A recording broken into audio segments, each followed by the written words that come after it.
Subscribe करें और bell दबाएं ताकि कोई खबर रह न जाए।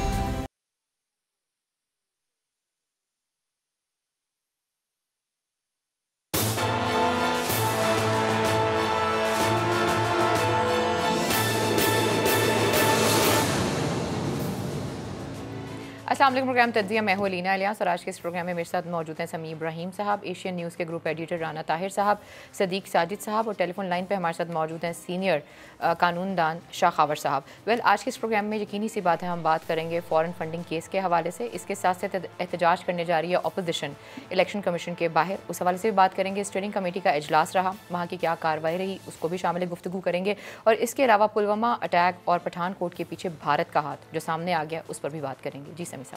जी अलीना, बहुत शुक्रिया। और क्योंकि शाह खावर हमारे साथ हैं, वो सिर्फ कानूनदान ही नहीं, साबिक जज भी रह चुके हैं और एक पॉलिटिकल एक्टिविस्ट भी रह चुके हैं, तो इसलिए तमाम ये जो सूरत हाल है उसका अहाता वो बहुत अच्छे तरीके से कर सकेंगे।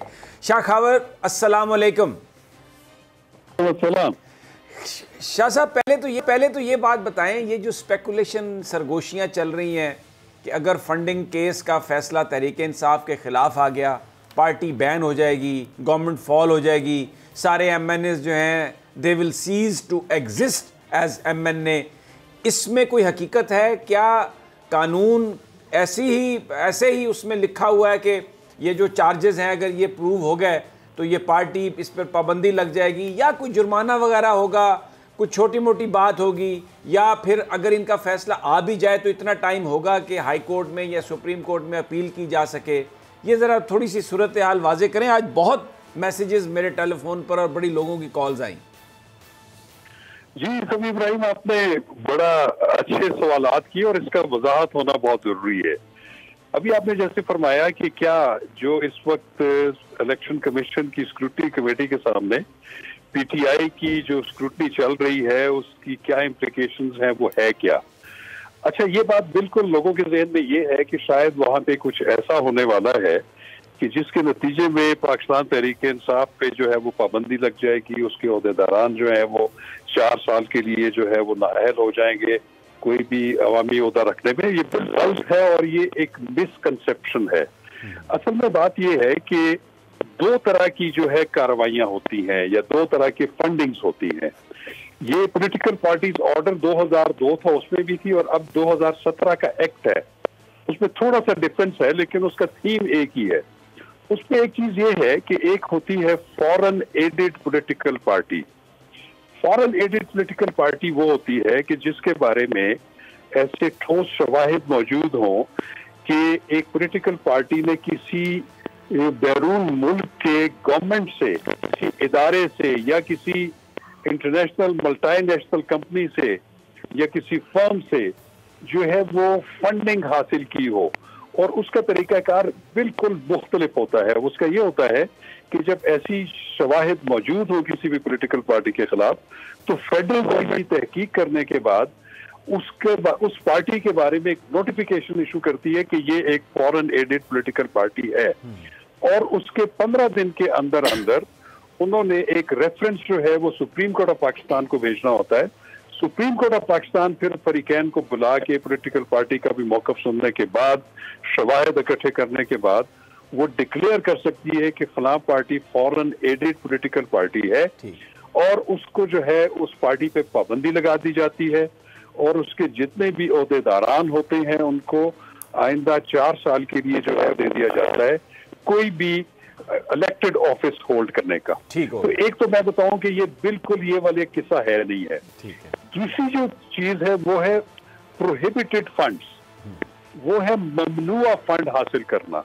ममनुआ फंड हासिल करने में ये होता है कि एक ऐसी डोनेशन या ऐसी कंट्रीब्यूशन पार्टी की या मेंबरशिप जो कि किसी फर्द के अलावा किसी ने दी हो, किसी कंपनी ने दी हो, किसी बिजनेस कंसर्न ने दी हो, किसी फर्म ने दी हो, और वो या किसी फॉरेनर ने दी हो।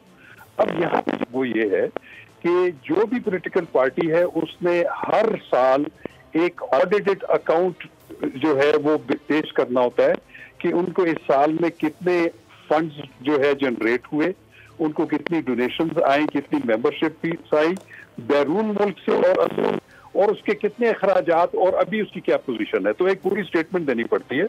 वो चार्टर्ड अकाउंटेंट वो भी ए क्लास के जो हैं वो उनको देनी पड़ती है। अगर उसमें कोई ऐसा, क्योंकि जब वो चार्टर्ड अकाउंटेंट रिपोर्ट जमा हो जाती है तो वो फिर पब्लिक प्रॉपर्टी हो जाती है कि कोई भी शख्स अगर किसी पॉलिटिकल पार्टी के उस अकाउंट में ऐसा देखे कि कोई ऐसा फंड है जो कि ममनुआ है, वो उसको इलेक्शन कमीशन को शिकायत देगा, लेकिन वो भी वेरीफाइबल शिकायत होनी चाहिए, ऐसे हवा में नहीं।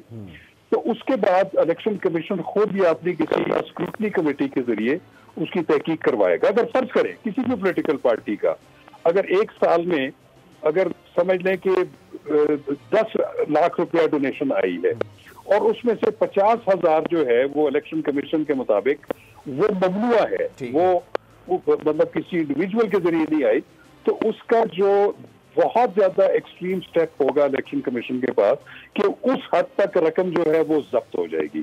इसके अलावा उसमें कोई उसकी लीगल इम्प्लीकेशन या कोई पीनल इम्प्लीकेशन नहीं होगी। हाँ, एक बात जरूर होगी, कोई पॉलिटिकल पार्टी अपना गोशवारा जमा कराती है चार्टर्ड अकाउंटेंट की रिपोर्ट का, उसमें 2002 का जो ऑर्डर था उसमें पार्टी हेड ने एक सर्टिफिकेट इशू करना होता था कि मेरी इत्तला के मुताबिक ये जो इंफॉर्मेशन है वो ठीक है, लेकिन वो बयान हल्फी नहीं है, क्योंकि बयान हल्फी जो हलफ पे होता है, सर्टिफिकेशन होती है ऑन दी गिवन इंफॉर्मेशन। तो उसमें ये जरूर डिबेट हो सकती है कि क्या कोई किसी भी पॉलिटिकल पार्टी का कोई भी फंड जो है वो ममनुआ डिक्लेयर हो जाए तो क्या उसका लीडर या जिस बंदे ने उसको सर्टिफाई किया है कि क्या उस पे आर्टिकल 62(1)(f) का इतलाक होता है या नहीं, ये एक डिबेटेबल इशू हो सकता है। लेकिन सरे 10 इलेक्शन कमीशन के पास ऐसा कोई मैकेनिज्म नहीं है कि किसी का अगर ममनुआ फंड हो जाए तो उसका ज्यादा से ज्यादा इफेक्ट ये है कि वो जब्त हो जाएगा, उसके अलावा कोई कार्रवाई नहीं हो सकती। तो इसका मतलब ये है शाह खावर के जो मुस्लिम लीग नून या PDM जो ये एहतजाज कर रही है, ये फिर बेसिकली ये चाहते हैं कि एक तो वो जो प्रोहिबिटेड फंड आप कह रहे हैं उसका फैसला हो और फिर उसके नतीजे में, क्योंकि सर्टिफिकेट फिर तहरीक इंसाफ के प्रेसिडेंट का होगा, इमरान खान साहब का होगा, तो वो जो आप कह रहे हैं कि 62(1)(f) को इन्वोक करने के लिए वो ये सारा कर रहे हैं। तो आप केस से वाकिफ़ भी हैं, ये मुझे बताइए, आपको लगता है कि ये इलेक्शन कमीशन से कोई इस तरह का फ़ैसला आएगा? क्योंकि खान साहब ने तो ये कहा है कि दोनों जो फंडिंग है नून लीग की, पीपल्स पार्टी की, उसको भी पब्लिक करें, जिन लोगों ने फ़ंड दिए उनको भी पब्लिक करें, वो वेरीफाइएबल है भी नहीं है। हमारे साथ इंटरव्यू में उन्होंने कहा कि गारंटीड है कि 2 फॉरेन ममालिक ने पैसे दिए हैं, क्योंकि उन्होंने मुझे भी ऑफ़र की थी। तो वो तो कह रहे हैं कि ये तो बिल्कुल मैं आखिरी स्टेज तक ले जाऊंगा। इस पे क्या कहेंगे आप? देखिए सभी साहब, आपको एक बात बताऊं, ये जरा लोगों को पता होना चाहिए कि इसी तरह की एक तहकीक जो है वो तो पाकिस्तान पीपल्स पार्टी और पाकिस्तान मुस्लिम लीग नून के खिलाफ भी स्क्रूटनी कमेटी ही देख रहा है। तो देखिए, बात यह है कि फिर जब कानून जब लागू होता है तो फिर सब पे लागू होता है। लेकिन एक बात मैं जरूर यहाँ पे कहूंगा कि जो ये तासुर है या तासुर लोगों में पाया जाता है या दिया जाता है कि शायद तहरीक इंसाफ के ऊपर जो है वो बहुत बड़ी तलवार चलने वाली है और उस बैन कर दिया जाएगा, या उनके प्रोहिबिटेड फंड्स अगर फर्ज करें कोई अगर छोटा मोटा अगर निकल भी आए तो उसके नतीजे में इलेक्शन कमीशन जो है उनकी लीडरशिप को नाअहल करार दे देगा। तो ऐसा कानून में कुछ भी नहीं है, नहीं लिखा हुआ। बाय इम्प्लीकेशन, जैसे मैंने आपको कहा, ठीक, असल में बाय इम्प्लीकेशन ऐसा हो सकता है। लेकिन मैं आपको एक बात और वजाहत करूं। जी जी, देखिए, एक होता है बयान हल्फी देना। बयान हल्फी अगर झूठा साबित हो तो उस पे मेरे ख्याल में आर्टिकल 62(1)(f) उस पे इतलाक होता है। लेकिन सर्टिफिकेट का जहां तक ताल्लुक है, हम खुद वकील हैं, उसके नीचे हम ये लिखते हैं कि as per information receive I certified that to the best of my knowledge the contents of the plaint या petition are true and correct to the best of my knowledge. तो उसकी वो इम्प्लीकेशन नहीं होती क्योंकि मुझे वो इतला दी गई है जिसको मैं सर्टिफिकेट दे रहा हूँ। तो आपका कहना है कि वो एक जो तलवार लटकने वाली बात है वो तो नहीं है।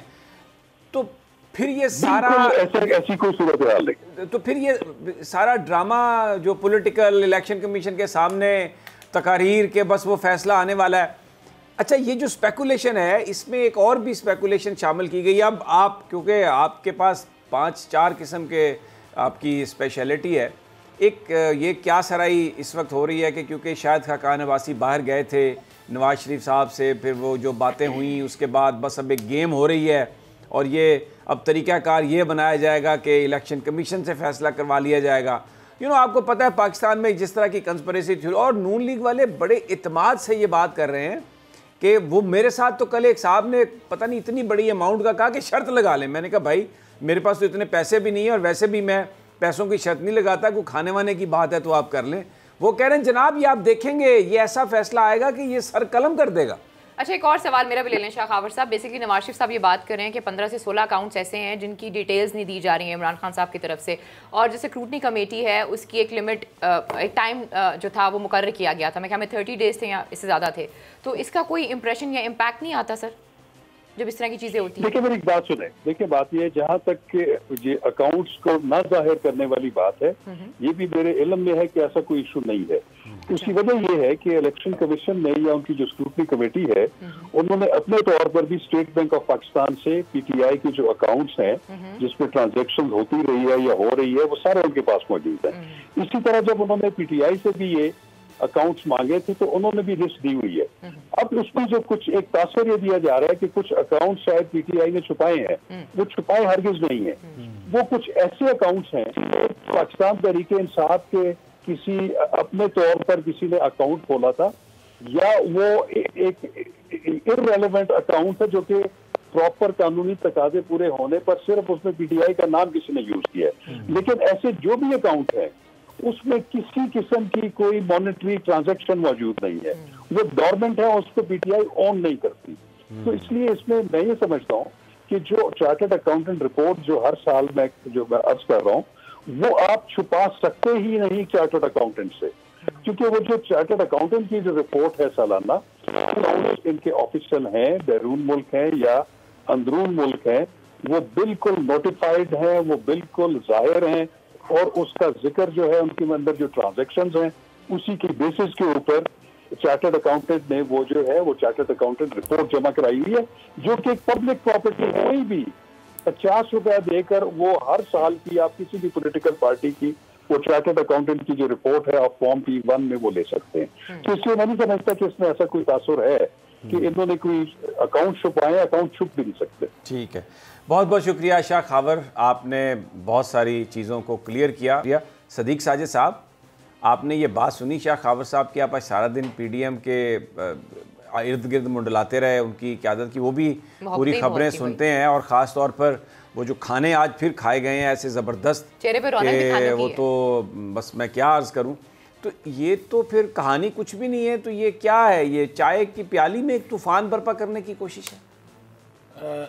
सबसे पहले तो समी साहब एक छोटी सी जो है वो तस्हीर करना बहुत ज़रूरी है, और आप सीनियर हैं तो ज़ाहिर है सीनियर से सीखना चाहिए हमेशा। गुज़श्ता दिनों आपने शाहिद खाकान अब्बासी के हवाले से कहा था कि उनकी मुलाकात हुई है, और मैंने उसमें थोड़ा सा कहा था कि मेरे ज़राए के मुताबिक नहीं हुई। तो फिर एक शख्सियत का फ़ोन आया और उन्होंने कहा कि एक नहीं 3 मुलाकातें हुई हैं, आधे घंटे के नोटिस पे वीज़ा जारी किया गया है, और समी साहब की इन्फॉर्मेशन जो है ठीक थी, तो लिहाजा मैं आपको खराज तहसीन पेश करता हूँ। आपकी मोहब्बत है तो एक्सेप्ट करना चाहिए, एक्सेप्ट करना चाहिए काबिल भाई। नहीं सर, एक्सेप्ट करना चाहिए, क्योंकि आप तो basically you are a beat reporter, और मैं कभी भी आपकी बात को इसलिए चैलेंज नहीं करता कि आप फील्ड में होते हैं, और दूसरा आपकी क्रेडिबिलिटी जो है वो कोई क्वेश्चनेबल नहीं है। हाँ, गलती हो जाती है इंसान से, वो अलबत्ता मैंने जिस बंदे से सुना था उसको एक अहम शख्सियत नून लीग की ही बता रही थी कि मुलाकात नहीं हो सकती। नून लीग के अंदर भी एक तकसीम ज़ाहिर हो सकता है शायद का खान को ना पसंद करता हो। दूसरी बात, आप मौलाना फजलुर रहमान ने आज कहा कि जो फॉरेन फंडिंग का जो केस है ये the mother of all scandal है, ये उन्होंने अल्फाज इस्तेमाल जैसे सद्दाम कहता होता था मदर ऑफ ऑल बैटल्स। जी जी जी जी।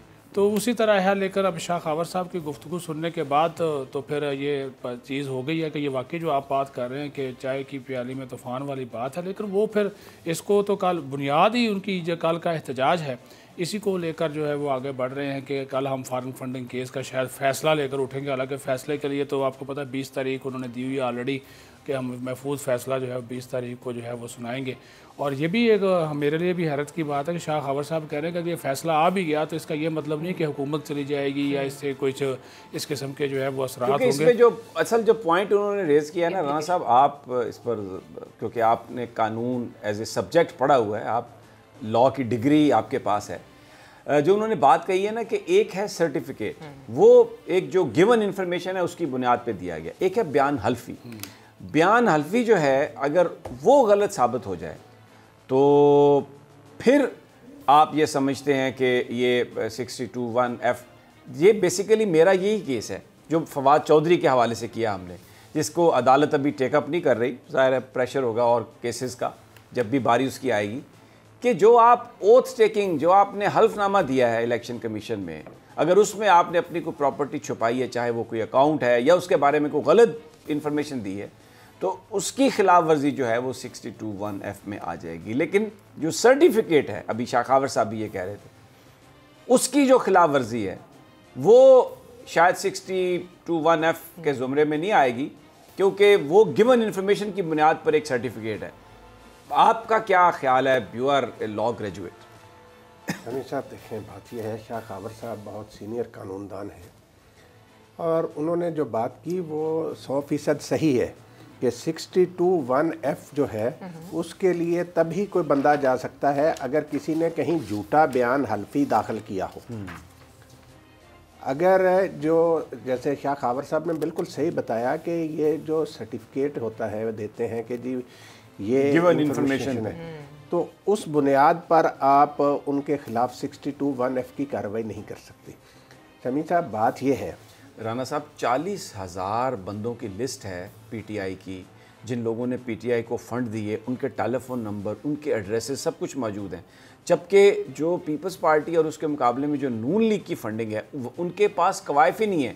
और वो तो उस दिन जब हम इंटरव्यू कर रहे थे खान साहब का, उन्होंने कहा कि मैं तो इलेक्शन कमीशन से ये उनको मैं दरख्वास्त दे रहा हूँ कि आप ये बिल्कुल सारी चीज़ पब्लिक करें, लोगों को पता तो चले, क्योंकि उनका ये कहना था कि तहरीक इंसाफ या वो वाहिद वो लीडर हैं या पार्टी है जिसने लोगों से पैसे जमा किए, लोगों से। समीर साहब वो आज भी देखें यही कह रहे हैं कि मेरी पार्टी को किसी माफिया की सरपरस्ती हासिल नहीं थी और मुझे आम लोगों ने पैसा दिया और आम लोगों के फंड से ये पार्टी चली है। तो जो बात है, जो आपने बात की चाय की प्याली में तूफान मचाने वाली, समीर साहब ये बुखलाहट का शिकार है पीडीएम की क़यादत।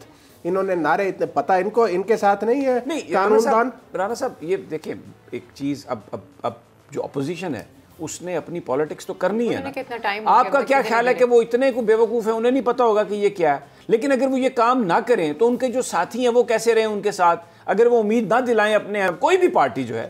साहब उनका मकसद सिर्फ और सिर्फ ये है कि चोरी चकारी का जो माल है उसको बचाया जाए, वरना हम ये शोर करते रहेंगे। मैं आपको आज बताऊं ये पीडीएम के सरबराह, एक सेकंड इतना वक्त हो गया और आपने अभी तक डिटेल्स नहीं दी। ये बात डिटेल्स ये इलेक्शन कमीशन जो है उससे पहले डिटेल्स क्यों नहीं दी? जैसे शाह खबर साहब ने बताया कि सारा कुछ तो उनके पास मौजूद है, ठीक है, डिटेल तो ये नहीं दे रहे। कल आज भी बुलाया हुआ था इनको कि आकर अपने जमा कराएं स्क्रूटनी कमेटी में, ये नहीं गए। अच्छा पीपल पार्टी, एक सेकंड भाई, ये जो मौलाना फजल रहमान साहब है ना, मैं आज आपको एक बात बताऊं। बताएं।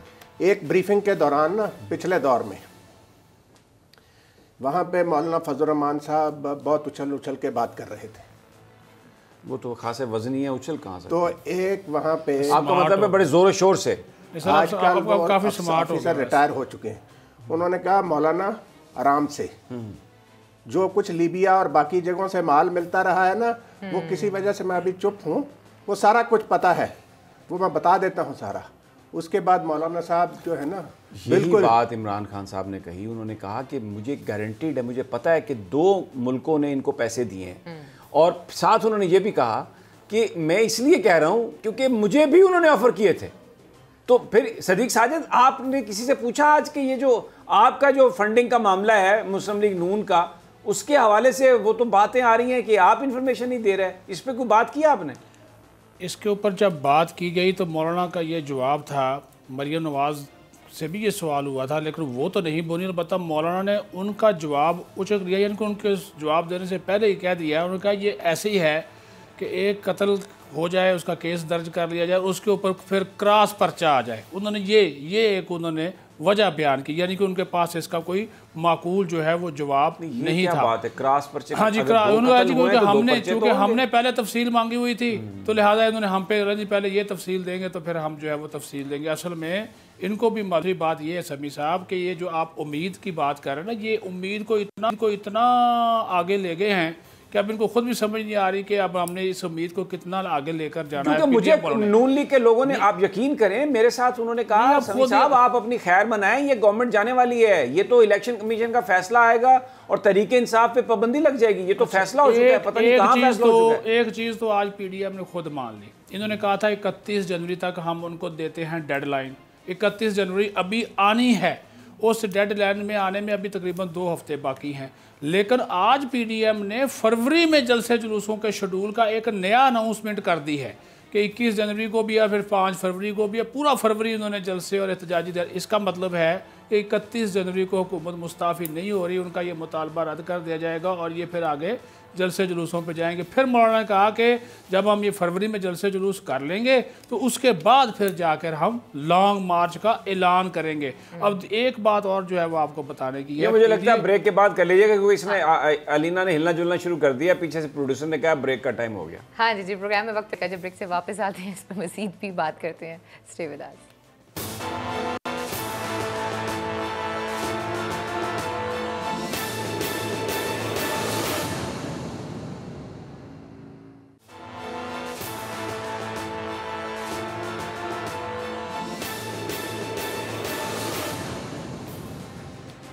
वेलकम बैक नाज़रीन, तो फिर आपको खुशामदीद कहते हैं। जी समी साहब ने लिस्ट भी मंगवा लिया खानों की, मेरे ख्याल में यहाँ की नहीं। बात यह है कि मौजूद तो बड़े अहम हैं सारे, जो भी जिस पे भी बात हो रही है, और ये फंडिंग केस, और कल लोग आएंगे। अब ज़रा जो अंदर की जो इनकी मीटिंग है वो सदीक साजिद साहब बताएंगे हमें। ये खबर भी खैर बेशतर हिस्सा इसका सदीक साजिद साहब ने हमें दिया, क्योंकि वही हमारी वहाँ पर आँखें, नाक, कान, हर चीज़ वही थे।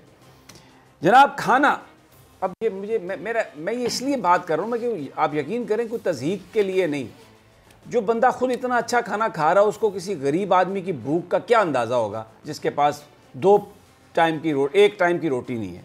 अब देखें खाने में मटन चाँप, मौलाना फजलुर रहमान जो हैं पता नहीं कितनी दफ़ा स्टंट डलवा चुके हैं, मरियम साहबा ने इतनी मेहनत करके अपना वज़न कम किया है, और मौलाना अताउर रहमान जो उनके भाई हैं, अल्लाह ताला उन्हें ज़िंदगी दे, सेहत दे, उनको देख के तो बंदे को डर लग जाता है और बंदा परेशान हो जाता है अपनी सेहत के हवाले से। मटन चाँपें, अच्छा अब मटन जो है ये बड़ा बड़ा बड़ा मुज़र सेहत है। फिर आ जाएं जी प्रॉन्स, इसमें आपको पता कितना कोलेस्ट्रॉल होता है प्रॉन्स में, लेकिन आप वो देखें वो सब खा रहे हैं वहाँ पे। ये लीडर है कौम के भाई, कुछ थोड़ा सा ख्याल करें अपनी सेहत का। आपके दोस्तों साथियों की आप पे नज़रें हैं। चिकन कोरमा, हम अंदाज़ा करें, चिकन पुलाव, बारबेक्यू जिसमें वो पूरे मुर्गे भुने हुए और पता नहीं क्या कुछ, फिर मीठे में खीर, कि सबको शुगर होगी, मुझे 100% यकीन है। इतना टेंशन, इतना कौम का दर्द है, इतनी हर वक्त परेशानी में रहते हैं, कैसे शुगर नहीं होगी। ट्राइफल, और मतलब आप अंदाज़ा करें ना जी, ट्राइफल अच्छा, फिर मुख्तलिफ अकसाम का सैलड, और उसमें रशियन सैलड सबसे फेवरेट है इनका, जो वो क्रीम से लुथड़ा हुआ मीठा। मैं ये बातें मैं ये बहुत ज़रूरी है आपको जानना। देखिए हमारे मज़हब में, हमारे ईमान में 1 महीने के लिए रोज़े क्यों कहे गए, एक अल्लाह की हिकमत थी, लेकिन जो उलमा ने हमें बताया कि उसकी एक वजह यह नज़र आती है रैशनल, कि ताकि आपको गरीब की भूख का अंदाज़ा हो। कम अज़ कम यहाँ पर इतने लीडर इकट्ठे होते, सिम्बॉलिकली ये कहते कि आज सिर्फ दाल रोटी लाओ, हम आवाम की बात कर रहे हैं, उनके मसाइल की, तो ये भी एक एहतजाज का तरीका है कि दाल रोटी हम खाते हैं, बताते हैं, और यूँ वो देख गए दालें की और वो दिखाते सारे कैमरों को लगा के। लेकिन ये इतना मुरगन ग़िज़ा खाने के बाद एहतजाज तो नहीं हो सकता, अलबत्ता बंदे को नींद आ जाती है। सदीक साजिद, आपने देखा किसी को सोते हुए खाते हुए? कुछ बताएं यार। इन्होंने भी खाया है। आपने, अच्छा आपको क्या खिलाया? आपने भी खाया है, आप नहीं सोए। साफ़ी तो खाते हैं साथ, सबसे पहले वो मौलाना देखे जी जो भी जब अच्छा पहले बताएं आपने इनमें से क्या क्या चीज़ आपको नहीं मिली, क्या खाया आपने? नहीं, हमें हमारे लिए जनाब चिकन कोरमा था, चिकन पुलाव था और नान थे, इसमें कोई ऐसी बात नान रोग नहीं जबरदस्त? नहीं, सादा नान जो होते हैं, सादा नान। अच्छा, वो तो फिर आपको कोई मजा नहीं आया। ठीक है। और देखें 4 घंटे का समी साहब उनका इजलास था, आप उनको खाने भी नहीं देते, ये तो बड़े अफसोस की बात है। समी साहब 4 घंटे खाएं का जितना इजलास मर्जी है। खाएं, कोई आज तक रोक सके उन्हें लेकिन खाने समी से? साहब जो बात करें वो आवाम की बात तो हर एक की पसंद होती है, आप देखिए हर एक की पसंद होती है, किसी को प्रॉन्स पसंद है, किसी को बटन चांप है, किसी को बारबेक्यू पसंद है, तो ज़ाहिर है फिर उनकी वो ख्याल तो रखा जाता है ना। एक मैं आपको मजे की बात बताऊं, थर में बच्चे जी भूख से मर जाते हैं। पंजाब में भी ऐसा ही है, ये आपकी बात सही है कि दाल रोटी बलूचिस्तान में भी ऐसा ही है। आप यकीन करें, अक़वाम मुत्तहिदा की रिपोर्ट है कि अब पाकिस्तानी 2 टाइम की रोटी नहीं खाते। 47% बच्चे स्टेंटेड ग्रोथ है उनकी, माओं के बचपन में उनको पैसा, उनको खाना प्रॉपर नहीं मिलता। 47% स्टेंटेड ग्रोथ। तो कौन बंदोबस्त करेगा? दिल नहीं दुखता यार। मैं बड़ी संजीदगी से ये बात कर रहा हूँ, मैं कोई तज़हीक नहीं कर रहा। नहीं, आप ठीक कह रहे हैं। ये कोई हमारे लिए ये कोई मकाम है? ये इसीलिए खाने, ये बड़े बड़े खाने जो इनके सरकारी खाने, और उसमें ये आपने 1 पार्टी डिश क्यों की थी शादियों में? कि लोगों का दिल ना दुखे, कि लोगों के खर्चे ना हो। और आप खुद क्या कर रहे हैं? देगों में आपके खाने आते हैं, वैगनों में भर भर के, और आप ये खाते हैं खाने, और फिर आप कहते हैं हम गरीब के लिए हम लड़ेंगे। ऐसा कोई भी करे, मैं कहता हूँ ये तहरीक इंसाफ वाले भी करें तो वो भी काबिल मुज़म्मत है। कोई भी करे ये काम। गरीब मर गया, पाकिस्तानी भूख से मर गए, बेरोजगारी से मर गए, ना कोई इलाज है, कोरोना वायरस की वैक्सीन तक नहीं दे रहा है। ये कोई नहीं कह रहा कि हाँ जी हर एक को लगाएंगे। और ये खाने खा रहे हैं, उनको रोकने वाले भी खा रहे हैं, और ये जो एहतजाज करने वाले ये भी खा रहे हैं। चलें, मैं बस दिल दुखा हुआ था इसलिए ये बातें की। सदीक साजिद, आप बता रहे थे क्या माहौल क्या था? बिलावल भुट्टो तो आए नहीं।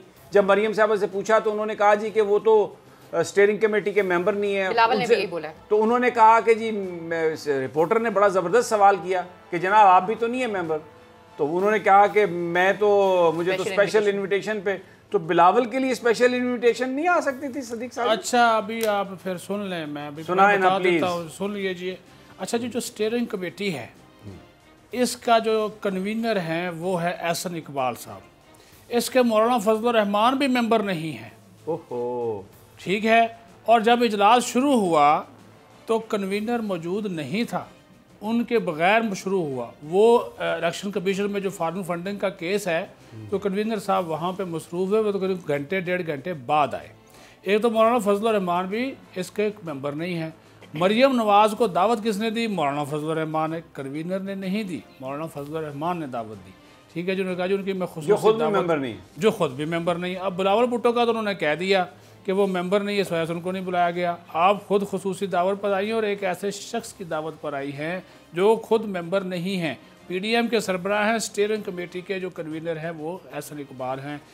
और साथ ही साथ थोड़ा सा मैं आपको जो माहौल की आप बात कर रहे हैं, एक सीधी सी बात है जो मैं आपको बताना चाह रहा हूँ अपने नाज़रीन को भी, कि आसिफ जरदारी अपनी मर्ज़ी से PDM को खिला रहे हैं।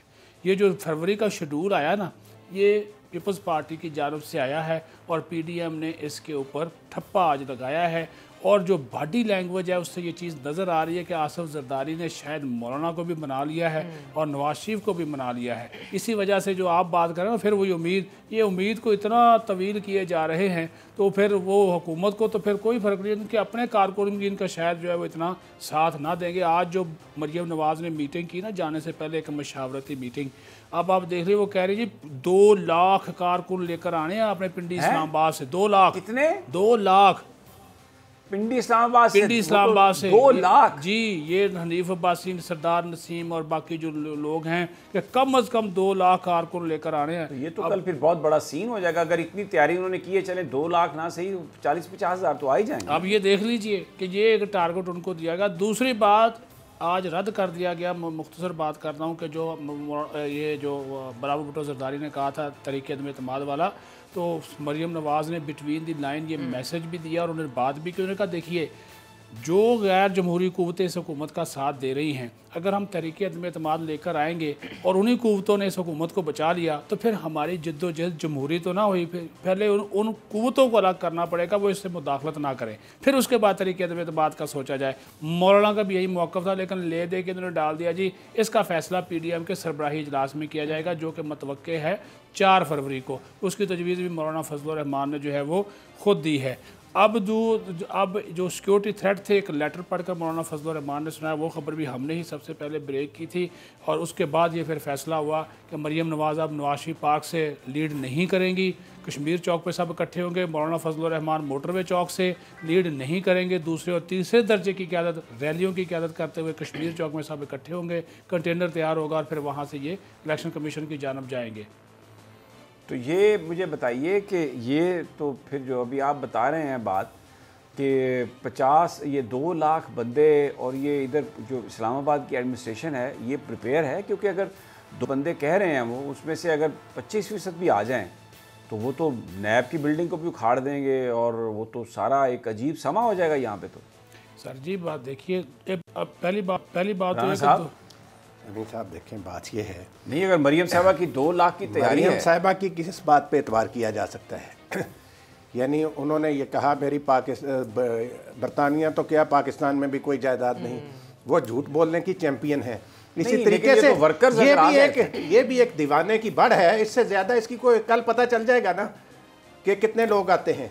समी साहब बात ये, अलीना आप तो समझती हैं क्या? जी मैं जो ब्रेक लेनी है, लेकिन ब्रेक पे जाने से पहले मैं एक ज़रूर बात करूंगी। वो सदीक साजिद ने एक बात की, उन्होंने कहा ऐसा लग रहा है कि जैसे आसिफ अली ज़रदारी साहब जो हैं उन्होंने मौलाना को भी मना लिया, हमको मना लिया, और अगर मरियम को नवाज शरीफ को वो ही चले नवाज शरीफ साहब को मना लिया। अगर ये बात की जाए तो हम सब जानते हैं इस बारे में कि आसिफ अली ज़रदारी साहब अगर इस चीज़ को ड्राइव कर रहे हैं तो इसके पीछे कोई ना कोई तो रीज़न ज़रूर होगी। खैर जी, प्रोग्राम में वक्त एक छोटी सी ब्रेक है, जब ब्रेक से वापस आते हैं राना साहब का कॉमेंट पूरा करते हैं। Stay with us.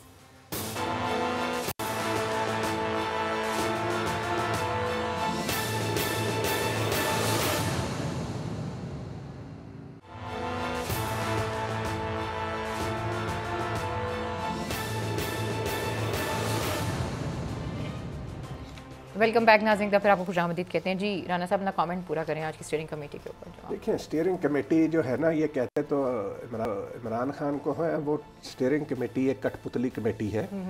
ये सदीक साजिद साहब कह रहे थे कि मौलाना फजल रहमान उसके मेंबर नहीं और मरीम नवाज़ भी मेंबर नहीं। ये मरीम नवाज़ और मौलाना फजल रहमान की कठपुतली कमेटी तो है, और इसकी हैसियत क्या है, उन्होंने तो बनाई है ये कठपुतली। तो जो वो कहेंगे। अच्छा, अब जो बात है ना बिलावल भुट्टो की, बिलावल भुट्टो ने समी साहब आज भी कहा है कि इस हुकूमत को हटाने के आइनी और जमहूरी रास्ते अपनाएंगे, हम एक जमहूरी जमात हैं। और वो आइनी और जमहूरी रास्ते उन्होंने कहा 2 ही हैं, एक पार्लियामेंट के ज़रिए और दूसरा अदलिया। तो हम ये दोनों जो हैं वो इस्तेमाल करेंगे। तो इसका मतलब है कि जो ये मौलाना फजल रहमान साहब और नवाज शरीफ साहब ने सौदा बेचने की कोशिश की थी, पीपल्स पार्टी उसको आगे लेकर चलने को तैयार नहीं है। ये हम पहले दिन से कह रहे हैं, और आज की मैं बात बता रहा हूँ, ये जो आज बिलावल भुट्टो ने आज ये बात की है कि हम इन 2 तरीकों पे ही चलेंगे। तो अलीना बात ये है, वो किधर गई बढ़ के? इनको पहले नहीं पता था कि 31 जनवरी को सर्दी होती है, मौसम सरमा है। अच्छा जी, मैं आपको, ठीक है राना साहब, अब ये मार्च में जा रहे हैं। नहीं, ये बात तो ठीक है। वैसे आपने तो कभी कोई मार्जिन दिया ही नहीं नून लीग को। मैं तो 3-4 दफा राना सनाउल्लाह आप कोई मार्जिन नहीं देते, आप तो छुरी आपके हाथ में होती है, बस फटाफट। साहब आप कहते हैं कि ये बेवकूफ है, इनको पता नहीं था उस वक्त के जनवरी के महीने में कितनी सर्दी होती है इस्लामाबाद में। सर्दी पसंद है पीडीएम के लीडर्स को। और आज मरियम नवाज साहबा कोई नहीं भागे, मरियम नवाज साहबा मरी चली गई हैं। अभी सदीक साजिद ने मुझे बताया। और मरी क्यों गई हैं? बर्फ देखने के लिए। नहीं, बर्फ देखने के लिए नहीं गई होंगी, मुझे नहीं। शाहिद खाकान अब्बासी से तो मिलने के लिए वहाँ पे जाने की जरूरत नहीं, वो तो यहीं पे थी। कुछ अच्छी खबरें लेने। ये इनको बर्फ पसंद है। देखिए, ये मैंने जो पहले खानों, जो मैंने आपको पहले खानों वाली बात की ना, इन लोगों की अपनी लाइफ जो है, मुझे कोई इतराज नहीं है, लेकिन इनकी अपनी लाइफ ऐसी है कि उसमें गरीब आदमी के दुख का इन्हें अंदाजा नहीं हो सकता। गरीब आदमी 3 दफा 4 दफा ये इक़्तिदार में रहे। अच्छा जी, अब मैं एक और स्टोरी करना चाहता हूँ। उनका घर है मरी में, इसलिए वहाँ पे। वैसे तो मीडिया में बहुत ही आई है, लेकिन ये बहुत जरूरी है, हमारी जो कौम है उसके लिए भी प्यादा इनका होना चाहिए, हमें रिपीट करनी चाहिए ये। और वो है कि वो जो भारत की जो हुकूमत है, वज़ीर आज़म मोदी के मीडिया के साथ जो नेक्सेस है, किस तरह मिल के उन्होंने पाकिस्तान को बदनाम करने की कोशिश की है, ये हमें सारा कैसे पता चला है। ये अर्नाब गोस्वामी जो रिपब्लिक टीवी का बड़ा ज़बरदस्त एंकर है, बड़ी तेज़ बोलता है और पता नहीं अपने आप को कहता है कि जैसे अंग्रेज़ी में एक वर्ड होता है ना फायर ब्रांड एंकर, वो इस किस्म की चीज़ है। उसकी जनाब व्हाट्सएप गुफ्तगू लीक हुई है राना साहब। उसमें आप ये देखें कि ये वो दास गुप्ता साहब हैं, ब्रॉडकास्ट ऑडियंस रिसर्च काउंसिल के CEO। यानी जिस वक्त बालाकोट हमला हुआ उसको पहले ये खबर दे दी गई कि ये होना है, पुलवामा अपने बंदे मरवाए और ये उनको उनको खबर दी गई पहले कि ये ऐसा होने वाला है, और मीडिया जो है भारत का वो मोदी के साथ मिलकर यकज़बान होकर पाकिस्तान के खिलाफ उसने बातें की हैं। और आप देखें इसमें ये जो हमारे फॉरेन मिनिस्टर शाह महमूद कुरैशी और DGISPR ने जो डॉसियर बना के दिया, जिसमें पहली दफ़ा ये बताया गया कि नेक्सस क्या है भारत का, कि वो किस तरह दहशत गर्दी को इस्तेमाल करता है अपने मकासद को हासिल करने के लिए।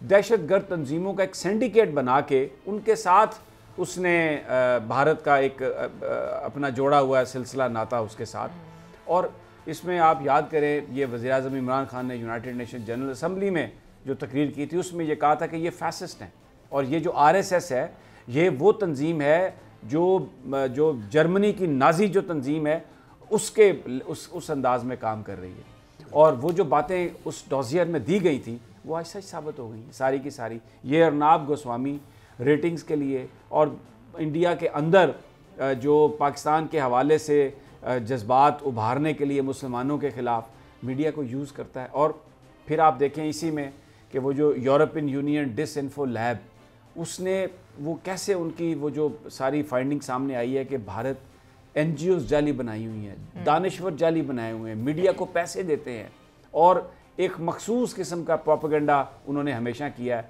पाकिस्तान के ख़िलाफ़। कश्मीर के अंदर जो जुल्म हो रहा है उसको उसके दुनिया की आंखों के आगे पर्दा डालने के लिए। लेकिन ये जो व्हाट्सएप है, जैसे विकीलीक्स आई थी और एक भयानक चेहरा जो हमारे सुपर पावर्स और लीडर्स का उसने बिल्कुल एक्सपोज किया, इसी तरह ये जो अर्नाब गोस्वामी की गुफ्तगू है, अब ये साबित कि मोदी अपने मीडिया को इस्तेमाल करता है, उनको पहले खबर देता है, और सब कुछ ये जो किया गया, जो सबसे अहम बात है, ये जो पुलवामा का अटैक था, अपने फौजी खुद मारे और उसका मलबा इन्होंने पाकिस्तान पर डाला और मीडिया को पहले बताया कि ये करना है। इसी तरह बालाकोट स्ट्राइक, यानी वो कह रहे हैं कि something big is coming, media वाले कह रहे हैं समथिंग बिग इज कमिंग, क्योंकि उनको ये बता दिया गया कि ये आपने कहना है, ओ जी इतने बंदे ये हो गए, दहशतगर्द हमने ये कर दिया वो कर दिया, कैंप आपको 300 मार दिए दहशतगर्द, 400 मार दिए। हमें इससे सबक सीखना चाहिए। मैं बड़ा एक बात समी साहब इसमें ये भी बड़ी अहम है कि ये देखिए कि मोदी ने भारतीय फौज को अपने सियासी मकासद के लिए इस्तेमाल किया। बिपिन रावत को CDS बनाया सियासी रिश्वत के तौर पर। मुझे ये बात बताएं, उस फौज से आपको क्या तवक्को है? वो 6-7 लाख फौजी कश्मीर में मासूम बच्चियों का रेप करते हैं और छोटे मासूम बच्चों के सामने उनके दादाओं को नानाओं को गोलियां मार देते हैं। उस फौज से आप क्या तवक्को करते हैं? मोदी की क्या वो किसी के लिए भी सब कुछ करने के लिए तैयार होगी? मुझे बताएं, ये कोई मॉरलिटी है? आप जाके मासूम जो उधर जेलम के नजदीक जो लोग हैं, जब ये इस तरह वहां पर इंडिजिनस मूवमेंट होती है मकबूजा कश्मीर में, तो वो दरिया में मैयतें आती हैं, ऐसा ही सर, पता भी नहीं चलता कि वो कौन है कौन नहीं है। फिर वो उनको इज्तिमाई कब्रों में दफना देते हैं, फेंक देते हैं उनको, जनाजे भी उनके नहीं होते। तो वो तो उस फौज से आपको क्या तवक्को होगी? वो फौज क्या करेगी? वो फौज जुल्मों सितम में, और अभी जो क्या कह रहे हैं उनके भारतीय आर्मी चीफ कि जी 300-400 दहशतगर्द जो है वो पाकिस्तान से भारत दाखिल होने की कोशिश कर रहे हैं, फिर फॉल्स फ्लैग ऑपरेशन, क्योंकि उनके अंदर मसाइल ऐसे हैं।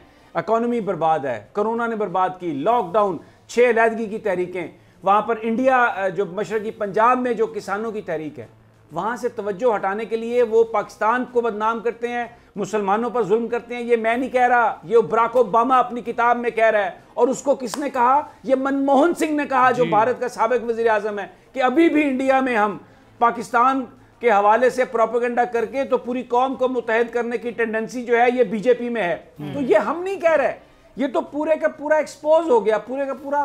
राणा साहब, ये तो बड़ी खौफनाक चीज़ है। ये जो मोदी की बदरू है वो जिस तरीके से एक्सपोज हुई है, इस हवाले से जो आपने अभी बात की है, ये देखिए, आप भारतीय फौज की बात कर रहे हैं, उसके आर्मी चीफ को, भारत का जो आर्मी चीफ है उसको तो डूब मरना चाहिए कि अपने 40 जवानों को मार रहा है इस साजिश में। यानी उस साजिश में भारतीय फौज का सरबराह शरीक है ना मोदी के साथ, जिसने अपने फौजी मरवाए। और वहाँ की वो जो फौज है जो कश्मीरियों पर जुल्म कर रही है, वो कितने बेगैरत हैं कि वो अपने फौजी 40 मरवा के पाकिस्तान पर इल्ज़ाम लगा रहे हैं। यानी आप देखें, इससे इनकी आप गंदी जहनीत का अंदाज़ा लगाएं कि ये अपने मकरूह मकासद के लिए किस हद तक जाते हैं कि अपने फौजी खुद ही मरवा दिए। अक़वाम मुत्तहिदा में मुनीर अकरम साहब ने ये एक प्रपोज़ल रखी है कि आप नेशनलिज्म को भी दहशतगर्दी के साथ जोड़ें, क्योंकि ये जो नेशनलिस्ट तंजीमें हैं जैसे आरएसएस है, ये दहशतगर्दी को प्रमोट कर रही हैं। और भारत इस तरह से एक्सपोज हुआ है उस डॉजियर की वजह से कि वो जो दो इंपॉर्टेंट कमेटीज़ हैं अक़वाम मुत्तहिदा की, 1267 एंड 1540, एक न्यूक्लियर प्रोलिफरेशन के हवाले से है और दूसरा दहशतगर्दों तंजीमों के हवाले से, उसकी सदारत लेना चाह रहा था भारत, ताकि पाकिस्तान को बदनाम मज़ीद कर सके, फैटफ में पाकिस्तान के लिए मज़ीद मुश्किलात पैदा कर सके। लेकिन सिक्योरिटी काउंसिल के 15 मेंबर्स में से एक ने भी भारत को इंडोर्स नहीं किया, और ये वजह बताई है कि उन्हें ये शक है, बल्कि उन्हें ये यकीन है कि अगर भारत को इन कमेटियों की सरबराही दे दी गई तो ये इनको पाकिस्तान के खिलाफ प्रोपेगेंडे के लिए इस्तेमाल करेगा।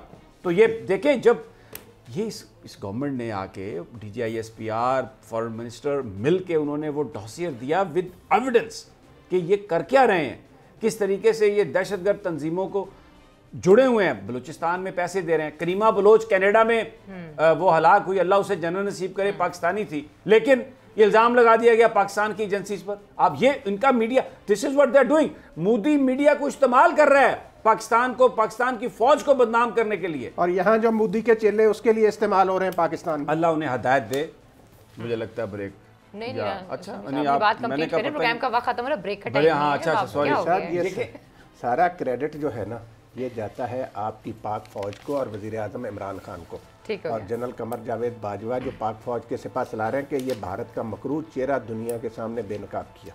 बड़ा ये पठानकोट, पुलवामा या कोई भी हो, हम तो पहले इस हवाले से शवाहिद दे चुके हैं और इंटरनेशनल भी हम बता चुके हैं, बल्कि हमारे जो अफवाज के लोग हैं वो उनको यहाँ पे बॉर्डर्स पे लेकर भी आए, उन्होंने सारी सिचुएशन भी दिखाई कि भाई ये देखें ये क्या चीज़ है। चलें, अब उनके अपने बंदे ये कह रहे हैं कि जी हमने ये किया है। खैर जी, आज के प्रोग्राम से हम सबको इजाज़त दीजिए, अपना बहुत ख्याल रखिए, अल्लाह ने के बाद।